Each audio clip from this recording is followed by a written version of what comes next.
Superlatives time. I'll let you go first. Well, I mean, I got to start because we haven't hit this game yet, but who day? Who day? I don't even know that team because that was just weird yesterday, and that's the Saints. I thought it was who dat. It's who dat for the Saints, who day for the Bengals. Well, you got to get your my who's superlative. straight. The hell with you, okay? Because I don't know who they were on the field yesterday. Okay, that's the problem, or who dat was on the field. All right, either way, it's who something because the Saints just got obliterated yesterday, which was the shocker of the day. I mean, of course, the Atlanta Falcons. I mean, their defense has been pitiful all year. The Saints, got Drew Brees back. Their O-line's been dominant for the most of the year. Their O-line got dominated.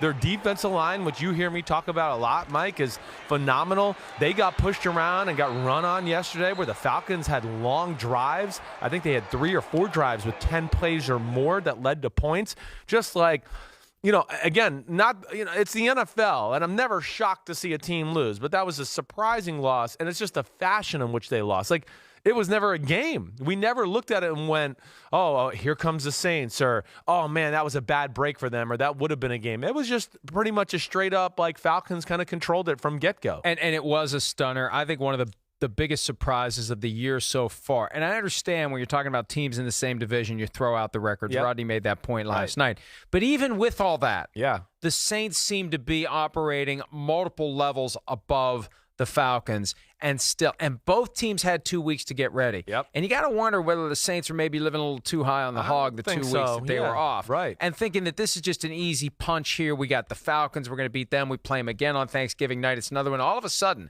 the Thanksgiving night game between the Falcons and the Saints in Atlanta, more intriguing than it would have been. And a lot of pride on the line yesterday for the Falcons. I got to give them credit. But with the Saints, you got to wonder. And it's amazing how quickly the bubble can burst. Yeah. A team that we think is great, all it takes is one game. It's the NFL, and we're like, so it's awesome. What's going on here? Now they have to reestablish themselves all over again. And I'm going to flip it around for my superlative because, look, and I come up with a fancy name. I guess I could call it Who Day Award, but we know who they are. They are the Baltimore Ravens who went in to Cincinnati. Are you stealing my? No, I'm not stealing yours. I'm going to call it up with your own stuff. This is the Bill Polian Memorial Award, although he's still alive. Fraudulent. It's the Bill Polian Award. Okay. Lamar Jackson is the MVP. Okay, there is no doubt Lamar Jackson is the MVP. And Bill Polian acknowledged yesterday that Lamar Jackson should be in the MVP conversation. Last week he acknowledged that Lamar Jackson should not have moved a receiver. Yeah. Lamar Jackson defying the critics on a weekly basis.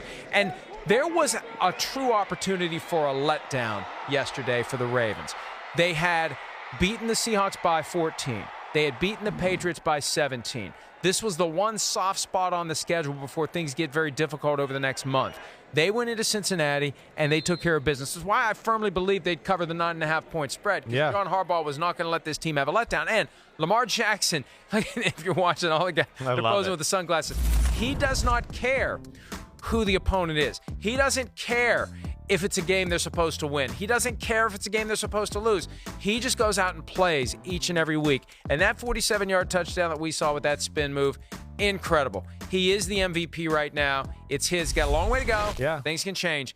But I like what I'm seeing from the Ravens. 5 straight wins, and off we go. I mean, he's the leader in the clubhouse right now. I think, I mean, we'll see what Russell Wilson does tonight against the 49ers, and Deshaun Watson, of course, didn't play. But, Lamar Jackson he's the leader. But these 2 games back-to-back, and, I know you and I talked about this. We thought that maybe the Patriots game, instead of being like they're going to fall asleep at the wheel, was going to be more of like a launching point for the Ravens where they're going to go, we're good. We're for real.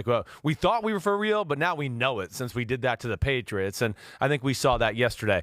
Next 4 real quick. Yeah. They have the Texans at home, at the Rams, the 49ers at home, and at the Bills. Yeah, so that's a tough test right there. They're playing some good defenses that will certainly be equipped to stop that run game or at least slow it down and give it a challenge. All right, Blunderville in Nashville, okay? Blunderville in Nashville. Holy cow, Kansas City Chiefs, can we line up and kick a field goal? No, we can't. We've screwed that up twice, okay? I mean, I don't know what to say here. It's supposed to be a superlative. Okay, I said Blunderville. Negative. Well, yeah, okay. Well, You're so negative. You're so hateful. Yeah.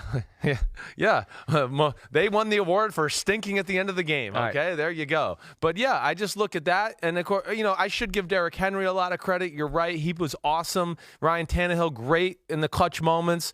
But again, I do look at the Kansas City Chiefs. You had a 5-point lead, and you were lining up to kick a field goal with under 2 minutes left in the game. I mean, you're in there. Okay, so it's a snap where I don't know if the center snapped it too early or if the holder gave a false signal. Either way, they messed that up. The Nashville and Tennessee Titans go down, score a touchdown, they take the lead. Here comes Kansas City and Mahomes. They line up again. Guy comes off the edge, times out the snap perfectly. I mean, to where he blocks it. Here's the blunder if you're watching on TV, the first one where the holder was not ready.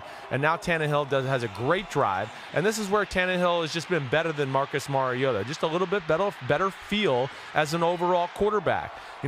He runs when appropriate, and then his throwing is pretty top-notch. He is not afraid to pull the trigger into some tight windows, but ultimately it's just Kansas City finding a way to screw the game up, I think, more than anything. And there's a few moments in the game, too, where, Kansas City was up 10-0 early.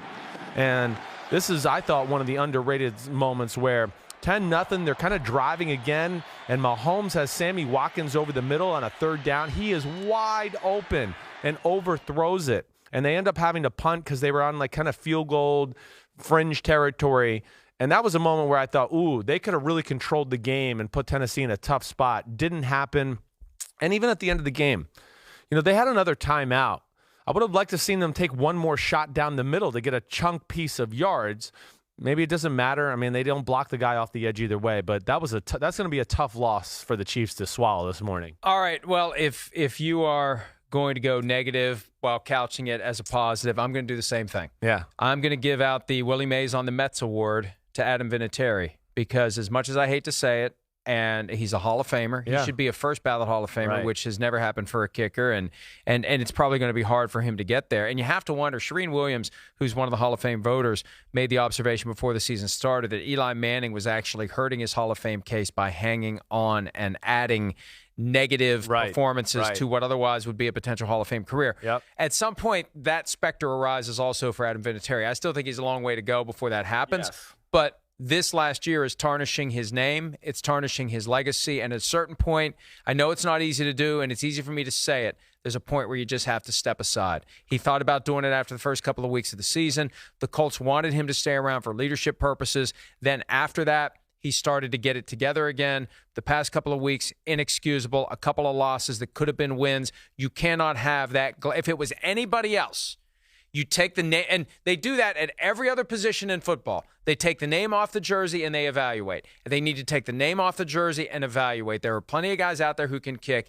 Adam Vinatieri's not getting it done, and somebody needs to intervene and say, Adam, you just, it's time. Yeah, it's time. Right. And look, he's a Hall of Famer. Yes. Some of the greatest kicks of all time. When Rodney Harrison, who was a teammate of Adam Vinatieri's with the Patriots, says, I no longer trust Adam Vinatieri, that's what got my attention. Because Rodney's got every reason to be biased and continue to support him. I hear you. And look, a great leader, transcends the kicker position, et cetera. But it's time. Yeah. It's just no, time. that was it's tough to watch. You're right. He's a legend. He's a Hall of Famer. He really can't even screw it up at this point unless he plays for like 2 more years of like this kind of type of play. But that was just a disappointing performance altogether by the Colts. Hoyer wasn't good. The Dolphins kind of just fighting, hanging around in football games, and they outplayed the Indianapolis Colts. There's no other way to say it. I'm going to give just like good for these guys, okay? The Cleveland Browns. I mean, I don't even know what my superlatives is. I just going to say I'm happy for them, all right? Happy for Cleveland. I don't believe it Keep trying. You'll eventually come up with something. I was going to come up with something. Just keep talking for the rest of the when they told me we had a little more time to do another superlative, I couldn't really think of what I wanted to say about Cleveland. How does that make it different than any other superlative? Well, my other ones, I was good. You copied my first one. You liked it so much. I said, who day, and you used it for yours. So shut up, Florio.